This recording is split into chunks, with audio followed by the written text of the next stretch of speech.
biologi lah kita tahu bahwa kita ini makhluk yang mengalami pertumbuhan dan perkembangan. Kemudian secara psikologi atau dari psikologi kita juga mendapatkan pemahaman bahwa asumsinya manusia itu juga mengalami pertumbuhan secara pikiran, mental, karakter dan lain sebagainya, sehingga ada kata yang biasa digunakan yaitu kedewasaan atau kematangan. Bahkan secara spesifik juga disebut sebagai kematangan spiritual. Tetapi kedua hal ini mungkin ada perbedaannya. Kalau pertumbuhan biologi kita akan berakhir dalam tanda petik kita dengan tua kemudian meninggal. Tapi bagaimana dengan pertumbuhan spiritual? Apakah ada batasnya? Ataukah pada saat usia berapa kita diasumsikan kudune wis matang? Belum lagi nanti kalau kita lihat pertumbuhan individu kita dalam konteks spiritual itu seperti apa. Persis pada titik ini sebenarnya ada banyak sub-sub pertanyaan dan bisa kita kaitkan dengan bahwa agama itu melalui tasawuf, melalui ajaran akhlaknya, melalui perintah dari Allah untuk kita belajar kepada Kanjeng Nabi, kepada sirah Rasul, bagaimana kita mendayagunakan atau memanfaatkan semua ilmu dari agama itu untuk membentuk pertumbuhan spiritual kita, gitu. Dan ini bisa saja bukan hal yang sangat menyeramkan, tapi bisa sangat sehari-hari. Nah, saya ingin bertanya kepada Mbah Nun tentang pertumbuhan spiritual ini sebagai terminologi maupun mungkin sesuatu yang selama ini malah belum kita bicarakan. Matur nuwun. Pertanyaannya Helmi ini membuat saya mengasumsikan bahwa ini urusan yang sangat luas dan tinggi. Ini seperti ilmu yang tidak semua orang bisa menjangkau. Nah, saya memprotes itu dulu lah. Baik.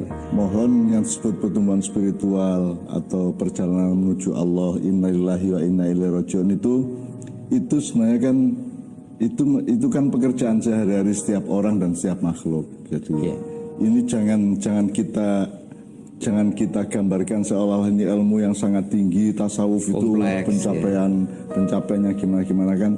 Sebenarnya kan kalau mau kita amati, kita analisis ya, ada sesuatu yang bisa kita identifikasi, kita potret, ada yang tidak bisa. Nah, tasawuf atau sufisme atau perjalanan spiritual, perkembangan kedewasaan spiritual itu sesuatu yang tidak bisa diobjektivisasikan, tidak bisa dipotret, tidak bisa diklaim.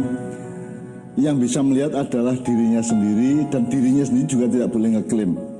Makanya Allah menyediakan tawadhu atau kerendahan hati dan seterusnya, karena kan kalau ibaratnya lari 200 meter kan startnya sama finishnya kan jelas. Nah, kalau pertumbuhan spiritual kan finishnya kan kedekatan dengan Allah. Semakin seseorang dekat dengan Allah, maka dia menempuh ilaihi raji'un sedemikian rupa, dan itu setiap orang. Maka skalanya adalah dari dan menuju. Tapi itu satu titik. Jadi kita berputar begini, dari titik ini menuju titik ini. Terus itu dialami semua orang dan tidak pasti. Dan ini bukan urusan kepandaian, tapi urusan kesungguhan, urusan keikhlasan, urusan ketulusan hati, urusan kejujuran pikiran. Jadi itu tidak perlu orang pinter. Nah, yang mengganggu dunia ini kan pinter-pinter gitu loh. Hebat-hebat itu loh, intelektual tuh yang bikin kacau dunia ini kan sebenarnya karena manusia menjadi kehilangan fokusnya, bahwa manusia itu urusannya adalah jujur apa tidak dalam perjalanannya, gitu kan. Nah, karena kita sekarang berurusan dengan ilmu, terus kita menganggap bahwa diskusi ini seolah-olah adalah diskusi ilmu yang juga tinggi seolah-olah. Padahal kan itu sehari-hari setiap orang. Jadi sekarang gini Hel. Kalau Anda jalan terus Anda melihat ada pohon, ada daunnya, ada kembangnya, itu saya tanya, sebenarnya fakta daun atau pohon itu ada di sana yang kamu lihat, apa ada di dalam batinmu? Nah, yang selama ini dibicarakan di dalam disertasi atau ilmu-ilmu akal pikiran itu adalah pohon itu di sana. Bahwa pohon itu faktanya di sana apa di dalam batinmu? Maka pohon itu menjadi tidak ada. Demikian juga Allah kan. Makanya man arafa nafsahu faqad arafa rabbahu, karena Allah hadir sudah sebagai kesadaran batin, sudah dirasakan tiap hari. Dan itu bukan ilmu tinggi, itu biasa-biasa aja. Setiap orang memang menempuh. Kenapa kok kita harus sampai ke Allah kembali loh? Karena jalan satu-satunya dalam hidup ini ya cuman dari Allah menuju Allah, harap nang di meneh. Mau kemana lagi? Kalau manusia itu ingin aman, ingin tenang, ingin sejahtera, ingin selamat di dalam seluruh perjalanan ini dan tiba sampai tempatnya dalam keadaan aman, tentram, selamat, sejahtera, ya itu satu-satunya jalan ilahi roji'un itu kan begitu. Nah, ilahi roji'un itu kan nggak bisa dipotret, nggak bisa direportase, nggak bisa diupload. Itu sebenarnya kan rahasia setiap orang. Oleh karena itu sebenarnya kayak saya ngomong pohon tadi, misalnya tasawuf atau sufisme ya. Itu kan sempat dianggap bahwa itu adalah bagian dari gerakan yang bukan Islam, karena dalam Islam tidak ada ajaran tasawuf gitu kan. Itu karena dia melihat pohon di sana, dia tidak melihat esensi pohon itu di dalam dirinya. Karena tasawuf itu kan cuma nomenklatur, cuma penamaan sesuatu hal, suatu gejala atau suatu fakta yang ada dalam batin kita, terus kita rumuskan, kita identifikasi, kita amati, kita rasakan prosesnya. Terus kalau ilmu itu ada, kalau cara berpikirnya begitu, ilmu itu ada di perpustakaan dan buku-buku, tidak di sini. Dalam diri. Nah, menurut saya tasawuf itu adalah urusan sangat private, rahasia setiap orang menuju Tuhannya. Dan itu setiap orang. Semua perjalanan hidupmu adalah jalan menuju Allah. Makanya disebut semuanya itu thariqat. Apa tukang kayu, apa ojek, apa dagang di pasar, petani, dosen di kampus atau siapapun, itu semua melakukan semacam perjalanan. Jalan itu disebut thariqat kalau dalam. Nah, selama ini kemudian thariqat dilembagakan, ya dipadatkan menjadi wiritan begini, puasa begitu dan seterusnya. Itu juga tidak salah, itu juga benar. Tapi yang tidak tepat adalah bahwa itu seolah merupakan jalan yang berbeda dengan Islam. Menurut saya Islam itu ya tasawuf. Karena Islam itu prinsipnya adalah kamu dari Allah kembali ke Allah. Dan itu kamu tempuh dalam jalan sunyimu masing-masing, kan gitu. Kalau melihat atau dengan perspektif yang barusan Mbah Nun katakan, mungkin nggak atau boleh jadi di mata Allah sebenarnya setiap individu itu ya sufi-sufi, tetapi dengan kadar semua masing-masing barangkali. Sadar apa tidak sadar, semua menempuh perjalanan itu. Meskipun kamu tidak ngakui Tuhan, kamu kan tetap berjalan di situ. Kamu kan akan sampai ke kematian, kamu akan sampai ke surga atau neraka. Kan mau nggak mau kamu, terserah mau bersyahadat apa tidak, terserah mau Islam apa tidak. Tapi makanya Islam itu bukan yang dari Arab, Islam itu yang kamu temukan di dalam dirimu. Meskipun itu benar, objektifnya itu adalah wacana narasi dari Rasulullah gitu ya, dari wahyu Allah kemudian disebarkan Rasulullah. Tetapi kan begitu sampai di dalam dirimu, kalau dia sudah menjadi wacana dan narasi dan thariqat batinmu sendiri, baru dia Islam. Jadi Islam itu bukan sesuatu yang dari Arab, Islam adalah sesuatu yang kamu temukan di dalam dirimu, sebagaimana Allah sendiri tidak dari Arab, tidak dari manapun. Allah itu kamu temukan dengan rasa dengan apapun saja di dalam dirimu. Kalau Allah, kata Allah, kalau engkau tidak bisa melihat aku melihatmu, kan gitu kan. Nah, kita merasakan Allah. Jadi melihat Allah itu tidak melihat seperti melihat cacing atau melihat asbak atau melihat kan. Melihat Allah itu harus melihat dengan mata batin yang terdalam, merasakan perannya, merasakan kehadirannya. Makanya dalam maknanya kan ada ilmu hadharah atau ilmu hudur, di mana Rasulullah itu tidak pernah tidak ada, karena dia selalu hadir dalam hidup kita. Demikian juga Allah, kan gitu, selalu hadir. Nah, hadir itu kan tidak di panggung, tidak di lapangan, tidak di forum-forum, tapi hadir dalam kesadaran kita, ya hadir dalam cinta kita, hadir dalam rasa kita, kan gitu. Nah, sebenarnya itu urusan setiap orang, mau tidak mau. Bedanya adalah kalau binatang tidak bisa ambil jarak untuk merumuskan, kalau kita bisa merumuskan. Nah, perumusan ini kemudian menjadi ilmu, dan yang bikin ruwet itu ilmu ini. Jadi akhirnya ada feodalisme kalau tasawuf tinggi, terus nanti ada, wah kali ini sudah ma'rifat, kalau ini masih thariqat, ini baru syariat gitu kan, terus belum hakikat gitu kan. Padahal kan 4 hal itu kan bukan tingkatan, menurut saya bukan sertifikasi, bukan prestasi-prestasi dari apa yang disebut perjalanan spiritual. Tidak mungkin Anda bersyariat tanpa hakikat. Karena untuk apa? Kenapa kamu bersyariat? Wong tidak ada hakikatnya kan, hakikatnya itu berangkatannya, gitu kan. Ya. Hakikinya kamu sholat itu begini, hakikinya kamu gendong anak itu begini, hakikinya kamu menolong masyarakat itu begini, ya. Nah itu adalah thariqat, itu semua itu thariqat, ya. Terus nanti ada pencapaian-pencapaian, kamu menjadi bahagia karena nolong orang, kamu menjadi seneng lihat anak-anak kecil bermain-main, itu semua kan makrifat-makrifat kecil. Jadi itu bukan tingkatan. Selama ini kan memang ada stigma umum bahwa kalau ini masih syariat, ini sudah ke hakikat, ini sudah thariqat, ini sudah mencapai makrifat. Dan sufi itu terkenal seolah mereka adalah manusia-manusia makrifat. Sebenarnya setiap orang makrifat. Setiap bayi itu begitu lahir dia makrifat. Makanya dia nangis, gitu kan. Kemudian pelan-pelan dia mengenal, oh itu ibunya, oh itu bapaknya, oh itu saudaranya. Lama-lama dia kenal, itu makrifat, makrifat yang terus-menerus dia temukan. Makrifat itu adalah pengetahuan batin yang akurat, yang esensial. Apakah karena itu dulu Mbah Nun pernah ditanya salah seorang jamaah atau teman tentang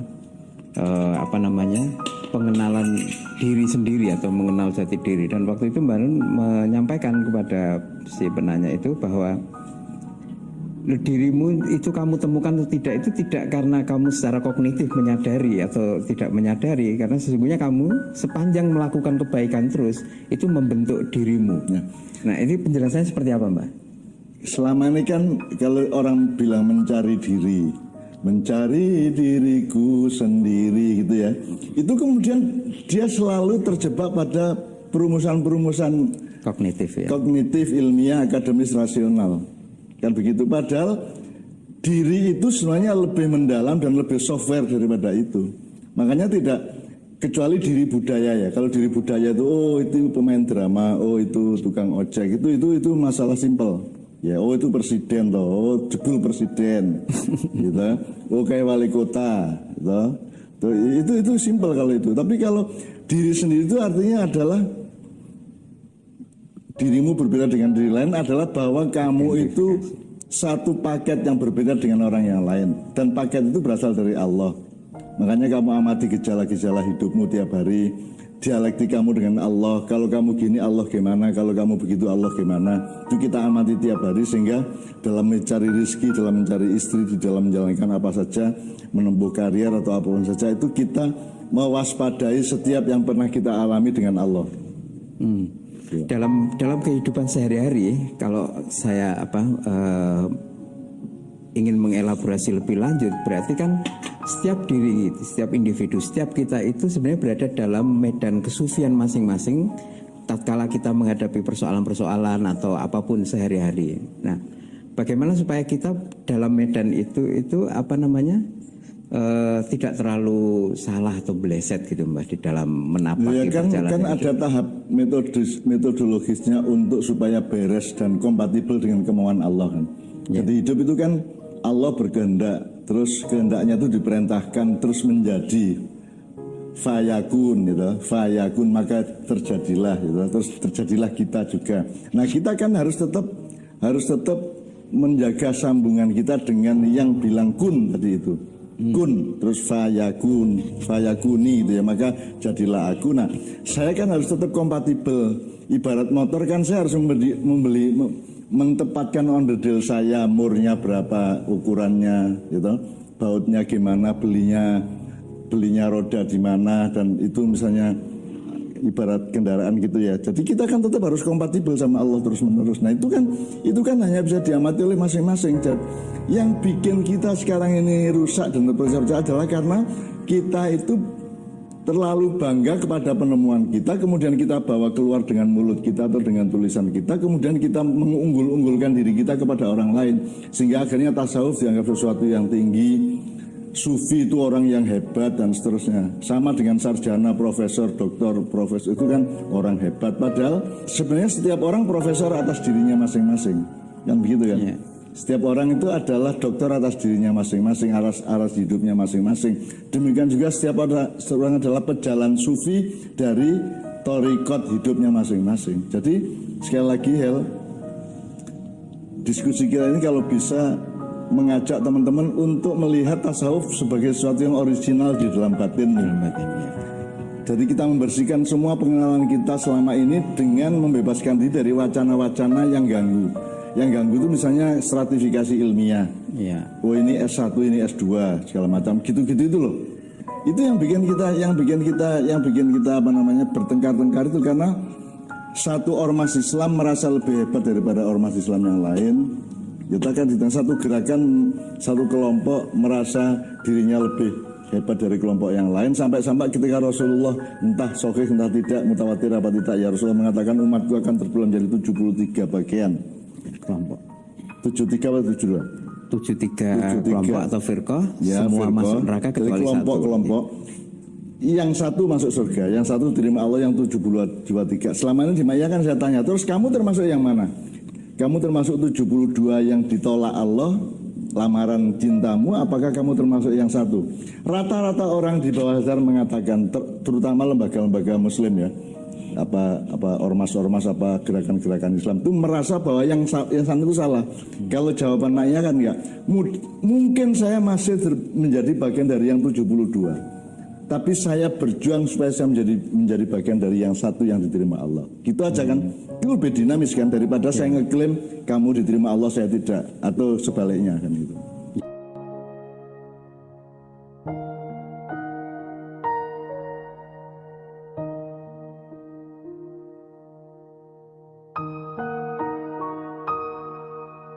Ini jelas untuk pertama kalinya terjadi.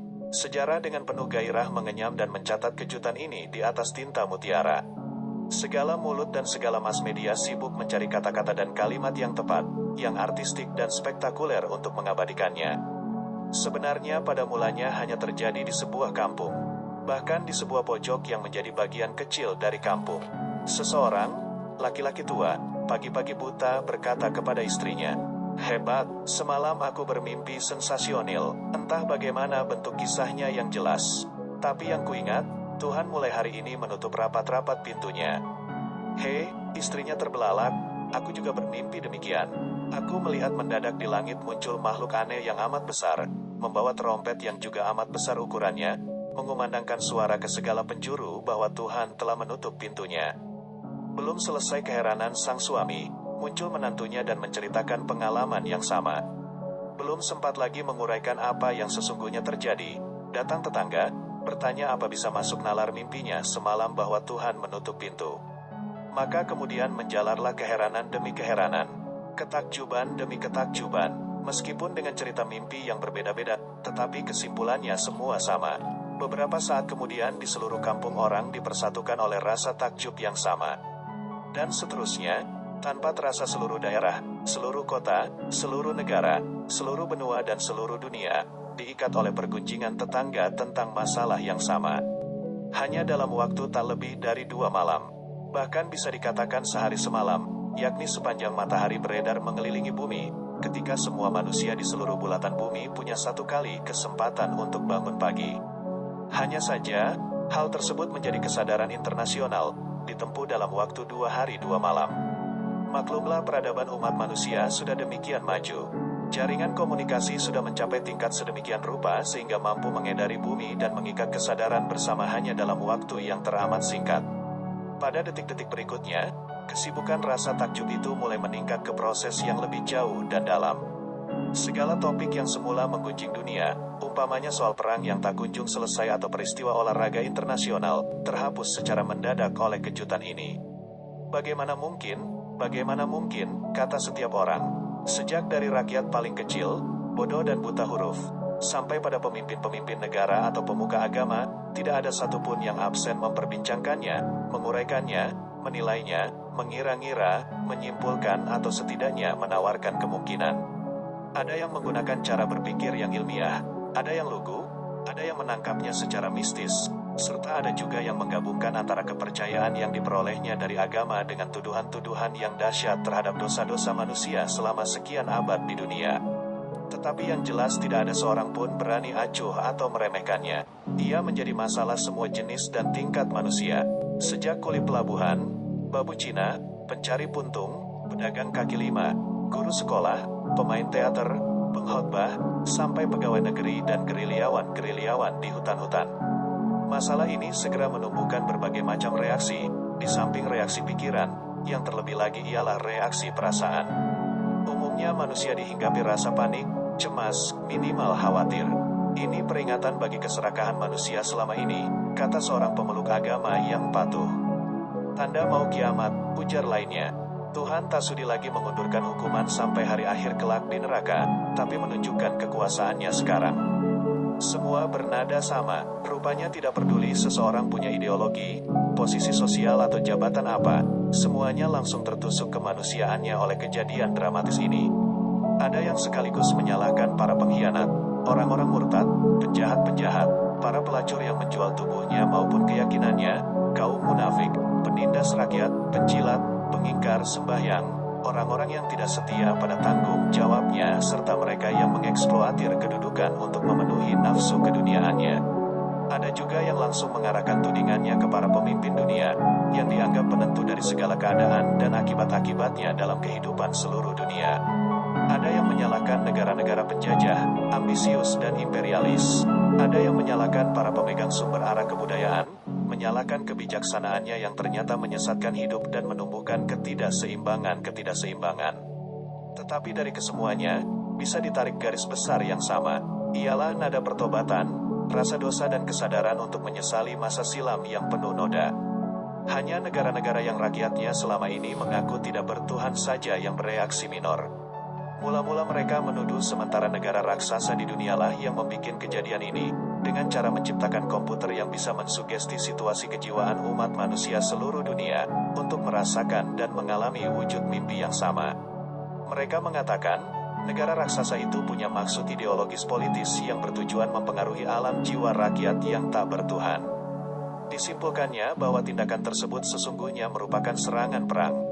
Dan hampir saja tuduhan ini menyebabkan tak bertuhan itu memutuskan untuk menyelenggarakan serangan balasan. Namun akhirnya rencana itu dipertimbangkan kembali setelah dilihatnya gejala universal yang terjadi pada segala macam jenis manusia di muka bumi. Bahkan akhirnya serangan tersebut dibatalkan sama sekali ketika muncul rencana lain yang bersifat internasional. Rencana ini merupakan langkah raksasa berikutnya dari sejarah umat manusia, sehingga serangan negara tak bertuhan itu sungguh-sungguh kehilangan alasan untuk benar-benar dilaksanakan. Dipelopori oleh pemimpin-pemimpin dari negara tertuduh itu, para pemuka seluruh negara yang ada di muka bumi bersidang bersama. Suasana prihatin dan wajah-wajah pucat penuh penyesalan dan rasa cemas memenuhi ruang sidang tersebut.